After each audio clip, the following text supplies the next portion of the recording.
Hi, I'm Noah. This summer my wife and I are having twins. So much potential for farce.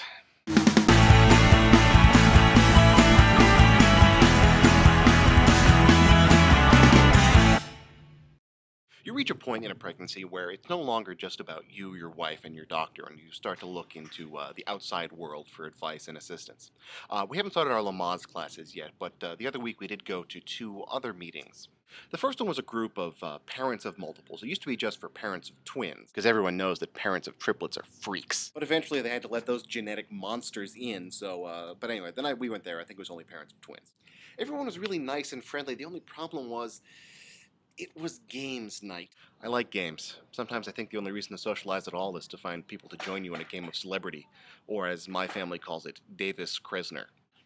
Long story. So once I was seated at the boggle table, there was really no way I was going to be able to focus on anything else. I mean, a game about making words quickly versus learning how to take care of my children, there's really just no contest. Luckily, Amanda was listening. Well, actually, I'm not sure how lucky that was because a lot of the people that she spoke to had some really scary stories about bed rest and hospital stays and expensive car seats and strollers and formula because it's actually very difficult to generate enough milk to satisfy twins, and the books don't tell you that.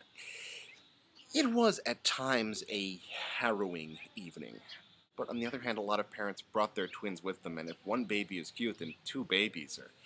I think we have a good chance for the awesome to outweigh the terror. And speaking of terror, the next event we went to was a class in infant CPR. Actually, it wound up being a class in overall CPR, not just for infants. It was supposed to last 4 hours, but we got it all done in 2.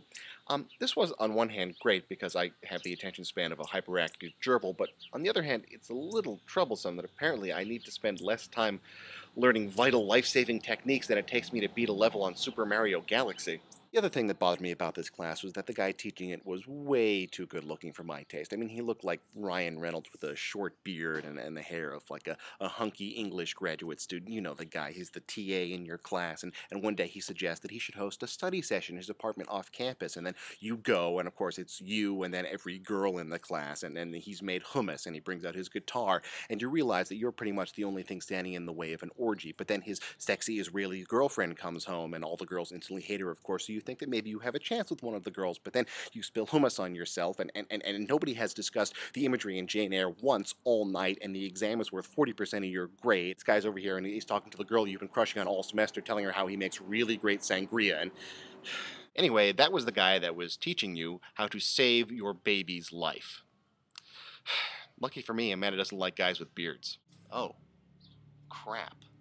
In all seriousness, he was a very good instructor, and we learned a lot of useful things that we sincerely hope we never, ever, ever have to use. If there's one thing that I can pass along, it's this. If you ever have to dial 911, it's much better to call from a landline than a cell phone. Yes, absolutely. If all you have is a cell, go ahead and use that. But cell calls to 911 often get routed through other resources, and you're much, much more likely to wind up on hold. Even with the GPS chip in your phone, you're likely to get a much faster response if you use a landline. I'm not sure why this isn't public knowledge, so I thought I should spread the word. Bye.